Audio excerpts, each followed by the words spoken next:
Elias Boone had always believed loneliness was a kind of companion, a silent rider beside him as he patrolled the endless prairie stretching across his small, weather-worn ranch in the high deserts of New Mexico. He had known hardship, droughts, storms, and the kind of quiet that makes a man forget the sound of his own voice.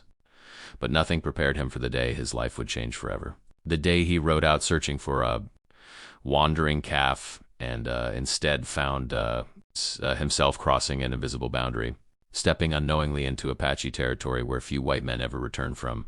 The sun hung low like a burning coin in the sky, the land shimmering with heat, and Elias pushed forward calling out for the calf, unaware that eyes watched him from the canyon cliffs.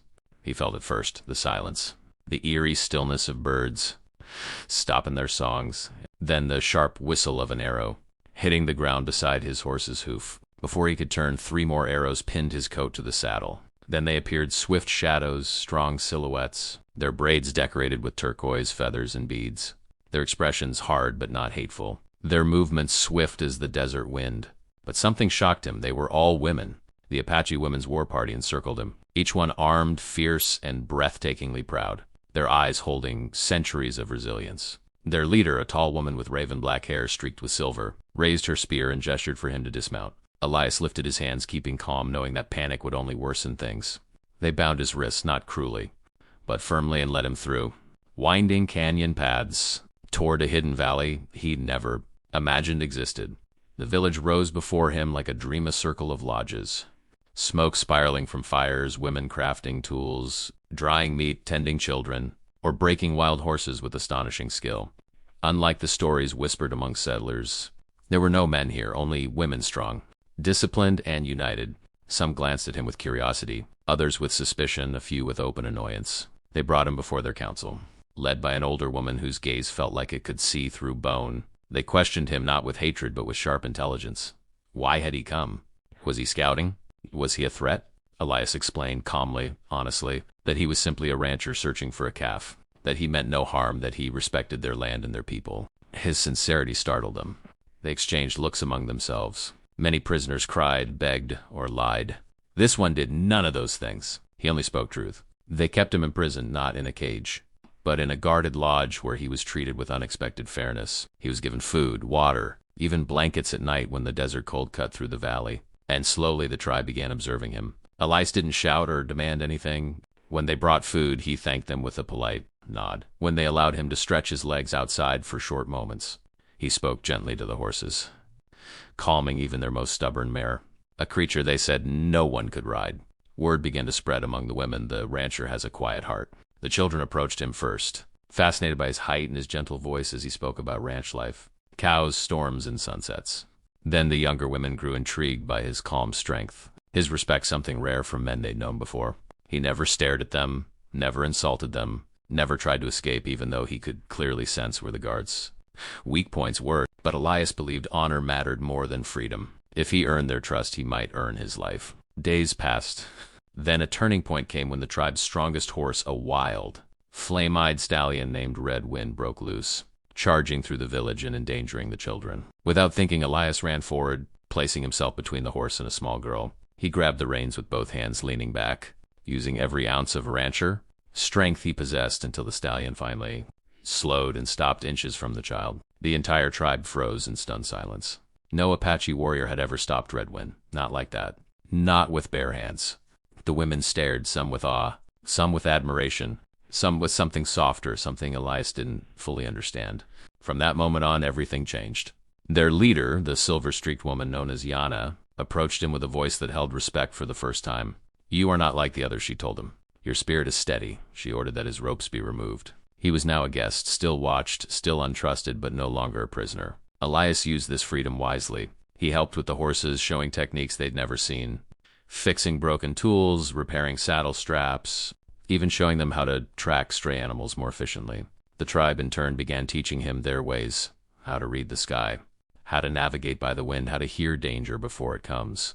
Slowly, incredibly, he began winning their hearts, not by trying, but simply by being a good man in a place that had seen too many bad ones. Even the women who initially glared at him now softened. Some brought him extra food. Some offered him handmade gifts, bracelets, herbs, or carved wooden figurines. Some ask about his life, his ranch, his loneliness. Elias felt something he hadn't felt in years, a sense of belonging. He realized the tribe wasn't just a group of women. It was a family forged by trials and loss, strengthened by unity and courage. They had once lost their men to sickness and war, and instead of collapsing, they rebuilt their world without them. And now, strangely and possibly, the presence of one quiet rancher was stirring something new within them. Curiosity, a hope, a warmth they hadn't expected. But as the sun set behind the canyon, on his 10th day in the village, Yana approached him again. This time with a look different from before, more serious, more mysterious. "Tomorrow," she said, "the council will decide your fate. Some believe you should stay. Some believe you should leave.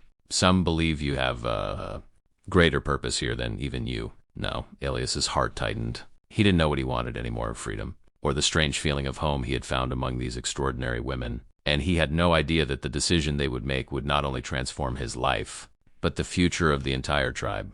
Elias faces the powerful council of the Apache women's tribe, where a shocking decision is made. Instead of sending him away, they ask him to stay and become part of their community, because he has earned every woman's respect and trust. As Elias begins living among them, he uses his ranching skills to help the tribe grow stronger, safer, and more united. The women, in return, teach him their sacred traditions, their language, and their way of life. Over time, Elias's kindness wins every heart in the village, and even the toughest warriors begin to see him as family. When danger arrives in the form of raiders threatening the tribe, Elias stands with the women as their protector, proving his loyalty with courage that surprises even himself. Together, they defend their land, and after victory, the tribe officially honors him as one of their own. In the emotional ending, Elias realizes he is no longer the lonely rancher he once was. He has found a home, a purpose, and a family in the very place he was once captured. The morning sun rises over the hidden Apache Valley as Elias Boone stands before the Women's Council, unsure of what will become of him. After a long, intense discussion, the council announces a surprising decision. Elias will not be released, nor punished. He will be invited to live among them as an honorary member of the tribe, because his courage, honesty, and gentle nature have touched every woman's heart. Still shocked, Elias chooses to stay, feeling a growing connection he cannot deny. As days pass, he becomes deeply involved in village life, teaching the women new ranching techniques, repairing weapons and tools, and helping tame even the wildest horses.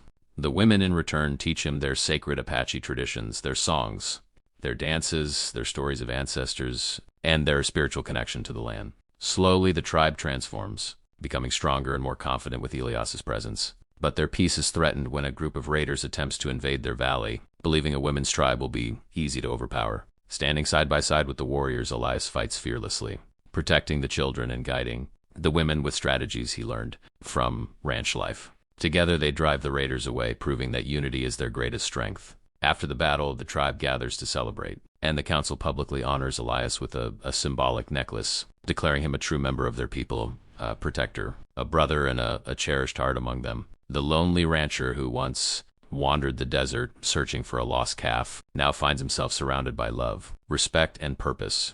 By the end of the chapter, Elias realizes that he has not only won every woman's admiration, but has also found something far greater, a home and a family that he never knew he was searching for.